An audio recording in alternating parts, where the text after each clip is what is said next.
ఈ ఎంసెట్ లేదా ఎఫ్సెట్లో మంచి ర్యాంక్ రాని విద్యార్థులకు బెస్ట్ ఆల్టర్నేటివ్ సిఎస్ఈఎంఏ కోర్సులు అడ్మిషన్లు జరుగుతున్నవి. వాగర్థావివ సంపృక్తౌ వాగర్థ ప్రతిపత్తయే జగతః పితరౌ వందే పార్వతీ పరమేశ్వరౌ. ఆదిత్యాయ చ సోమాయ మంగళాయ బుధాయ చ గురుశుక్ర శనిభ్యశ్చరాహవే కేతవే నమః. శృంగేరి జగద్గురు పీఠాధిపతులకి, కంచి పీఠాధిపతులకి నమస్కారములు తెలియచేసుకుంటూ కార్యక్రమాన్ని ప్రారంభిద్దాం. వీక్షించేటువంటి ప్రేక్షకుల్లో చాలామంది గత కొన్ని నెలలుగా ఈ పక్ష ఫలాల గురించి మనం తెలియచేస్తున్నాం. రాశి ఫలాలు చాలామంది ఎంతోమంది ఆదరిస్తున్నారు. వాళ్ళ నిజ జీవితంలో చాలామంది నిజంగా జరుగుతున్నాయండి, మీరు చెప్పినట్టే జరుగుతున్నాయి, ఏ రోజుకు ఆ రోజుకి సంబంధించినటువంటి ఖర్చు కానీ ఆదాయం కానీ అలాగే ఉంటుంది, ఇక మానసికమైనటువంటి ఒత్తిళ్లు కూడా చెప్పినటువంటి రోజుల్లో ఉంటున్నాయి అని చెప్తున్నారు. కానీ కొంతమంది మాకు ఇవేవి జరగట్లేవు ఎందుకని అని చెప్పి అడుగుతున్నారు. అయితే ఇక్కడ క్లారిటీ మీకు ఒకటి తెలియచేస్తాను. ముఖ్యంగా పేరును బట్టి కాకుండా జన్మ నక్షత్రము ఉండి జన్మ రాశి గనక ఉన్నటువంటి వాళ్ళు ఖచ్చితంగా ఆ రాశే చూసుకోవాలి. అది ఒకటి పాయింట్ గుర్తుపెట్టుకోవాలి. ఇక రెండో పాయింట్, చాలామంది ఈ జొడాయిక్ సైన్ సన్ ప్రకారం కనుక రవి ప్రకారం సూచించబడినటువంటిది. అంటే ఏంటి, జూలై 23 నుంచి ఆగస్టు 23 వరకు సింహరాశికి సంబంధించినటువంటి వాళ్ళు. ఈ జూలై 23 నుంచి ఆగస్టు 23 మధ్యలో పుట్టిన వాళ్ళు సింహరాశి చూసుకుంటున్నారు. అది తప్పు. మీరు పుట్టిన డేటు, టైము, ప్లేస్ను బట్టి మీకంటూ ఒక నక్షత్రము, ఒక రాశి ఉంటుంది. ఆ రాశి మాత్రమే చూసుకోవాలి. అయితే కొంతమంది మరి మాకు నక్షత్రాలు రాశులు లేవండి, మరి ఏంటి అన్నప్పుడు నామ నక్షత్రాన్ని బట్టి చూసుకోవాలి. అయితే ఇక్కడ కూడా చాలామంది పొరబడుతున్నటువంటి విషయం ఏంటంటే, ఉదాహరణకి లక్ష్మి అనే అమ్మాయి ఉంది. ఆ అమ్మాయి చూచే చోళ కాబట్టి లక్ష్మి అని అంటే అశ్విని నక్షత్రంగా భావించుకొని, మేషరాశిగా భావించుకొని మేషరాశి ఫలాలు చూస్తున్నారు. కానీ ఆ లక్ష్మి అనే అమ్మాయికి తెలుసు తాను కన్యారాశిలో పుట్టాను అని చెప్పి. కన్యారాశి చూడకుండా నామనక్షత్రమైనటువంటి అశ్విని నక్షత్రం సూచించే లక్ష్మి అనే పేరుని సూచించే మేషరాశిని చూసుకోవడం వల్ల ఆ అమ్మాయికి ఫలితాలు తారుమారవుతాయి.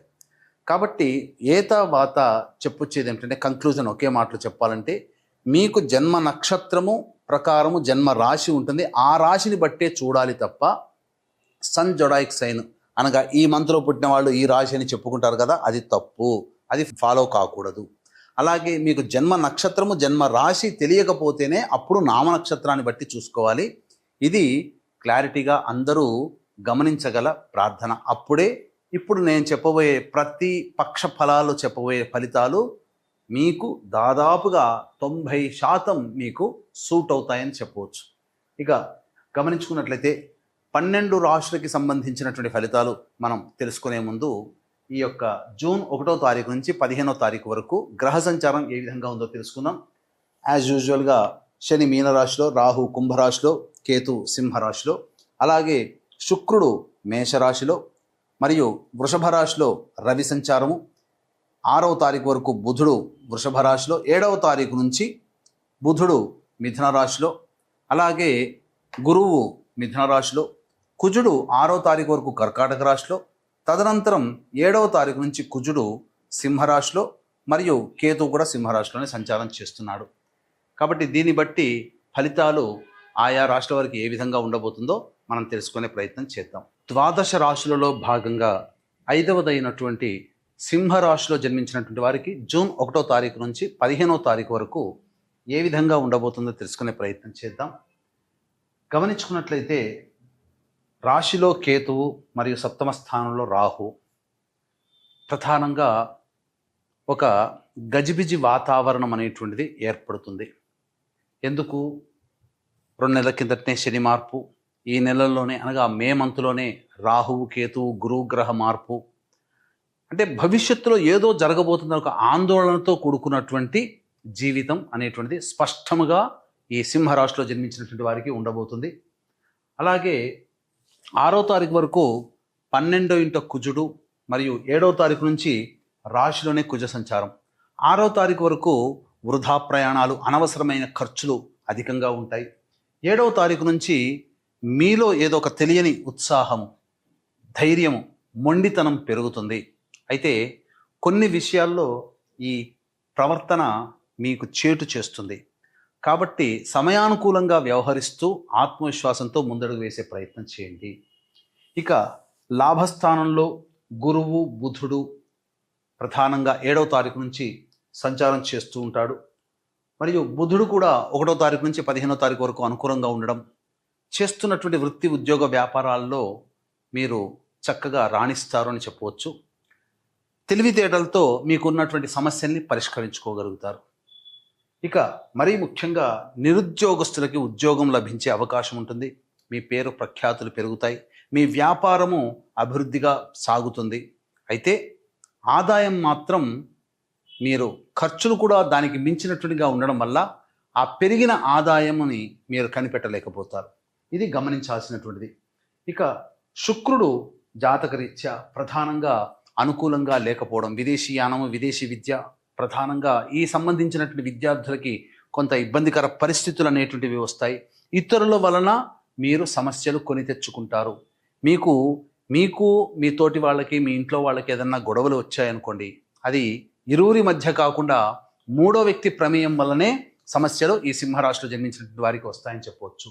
ఇక అష్టమ శని ప్రభావము ఇది ప్రధానముగా కొన్ని ఇబ్బందికర పరిస్థితులు, ముఖ్యంగా నష్టాలని కలగచేస్తుంది. ఆరోగ్యం పట్ల కూడా శ్రద్ధ వహించాలి అని మనకు జాతకరీత్యా ఈ 1వ తారీఖు నుంచి 15వ తారీఖు వరకు తెలియచేస్తుంది. అలాగే వివాహం కావలసినటువంటి అబ్బాయిలకి అమ్మాయిలకి వివాహ సంబంధాలు కుదురుతాయి. విద్యార్థులు కష్టపడి పనిచేస్తే కానీ ఫలితము పొందలేనటువంటి పరిస్థితి అని చెప్పవచ్చు. ఇక ఈ రాశిలో జన్మించినటువంటి మహిళలు తమ నోటి మాటను ఊరకనే పోగొట్టుకుంటారు. అంటే ఏంటి?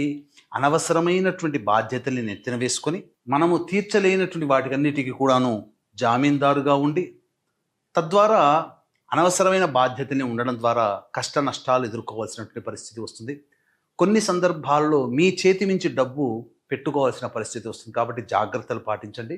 ఇతరులతో వాగ్వివాదాలు పెట్టుకోకుండా ఉండడమే చాలా మంచిది. అయితే ఈ రాశిలో జన్మించినటువంటి స్త్రీలు విలువైనటువంటి తమ వస్తువులని, ఆభరణాలని పోగొట్టుకుంటారు. కాబట్టి జాగ్రత్తగా ఉండండి. అన్నిటికంటే మించి మీరు దగ్గర ప్రయాణాలు అనవసరంగా చేయాల్సినటువంటిది వస్తుంది. అయితే ఇతరులతో మీకు కమ్యూనికేషన్ గ్యాప్ అనేది పెరుగుతుంది. కాబట్టి జాగ్రత్తలు పాటించాలి. ఈ రాశిలో జన్మించినటువంటి మహిళలకి వివాహ సంబంధాలు కుదిరే అవకాశం గోచరమవుతుంది. సంతానము కోసం ప్రయత్నం చేసేటువంటి వాళ్ళకి చక్కటి సత్సంతాన భాగ్యము, మంచి వార్త వింటారని చెప్పవచ్చు.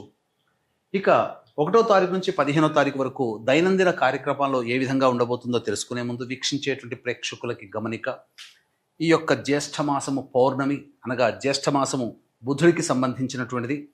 బుధవారము బుధునికి సంబంధించింది. మరియు ఆ రోజున ఉన్నటువంటి పౌర్ణమి రోజున ఉన్నటువంటి నక్షత్రం కూడా బుధునికి సంబంధించింది. కాబట్టి ఇంతటి మహత్తరమైనటువంటి పర్వదినం రోజున ఏ దేవతని గనక ఆరాధన చేస్తే ఆ దేవత అనుగ్రహం సంపూర్ణంగా కలుగుతుంది.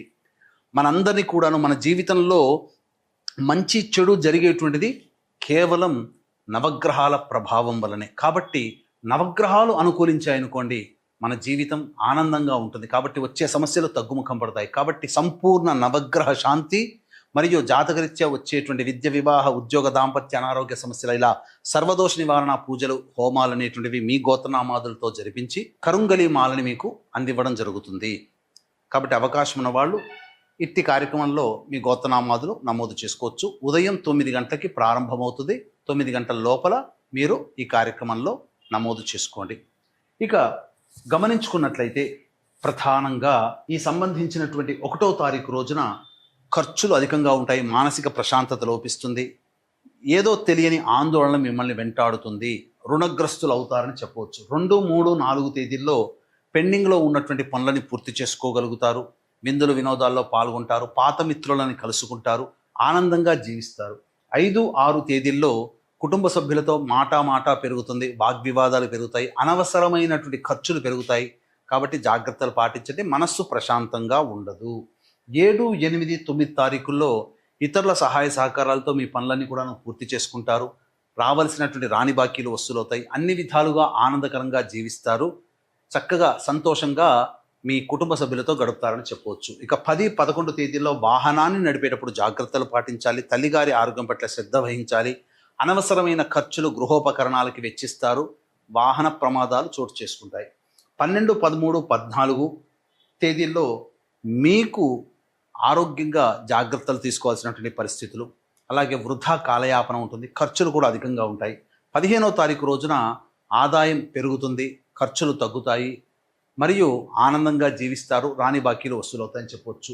ఏతావాత చెప్పొచ్చేది ఏమిటంటే 7, 8, 9, 15 ఈ తేదీలు తప్ప మిగతా అన్ని తేదీల్లో సాధారణం కంటే చాలా తక్కువ స్థాయిలో సమస్యలు మీకు పెరుగుతాయి. అనగా తక్కువ స్థాయిలో సంతోషంగా ఉంటారు, ఎక్కువ స్థాయిలో సమస్యలు ఉంటాయి. కాబట్టి జాగ్రత్తలు పాటించండి. అలాగే ఇప్పుడు చెప్పినటువంటివన్నీ కూడాను మీ దైనందిన జీవితంలో జరిగే మంచి చెడు. ఇప్పుడు చెప్పిన వాటి కంటే సమస్యలు ఇంకా విభిన్నంగా ఉన్నాయనంటే మీ యొక్క జన్మ జాతకంలో నడుస్తున్నటువంటి గ్రహ దశాంతర దశల యొక్క ప్రభావాలు. కావున దగ్గరలోని మంచి ఉపాసనా పరులైనటువంటి జ్యోతిష్యులని సంప్రదించి వారి సలహాలు సూచనలు కనుక పాటించినట్లయితే మరింత మెరుగైనటువంటి జీవితాన్ని పొందుతారు. అలాగే మహాజ్యేష్ఠ పౌర్ణమి రోజున జాతకరీత్యా కలుగు సర్వదోష నివారణ పూజలు హోమాల్లో నమోదు చేసుకొని కరుంగలి మాలని కావాలనుకునే వాళ్ళు కార్యక్రమ అనంతరం కాంటాక్ట్ చేసి పూర్తి వివరాలు తెలుసుకోవచ్చు.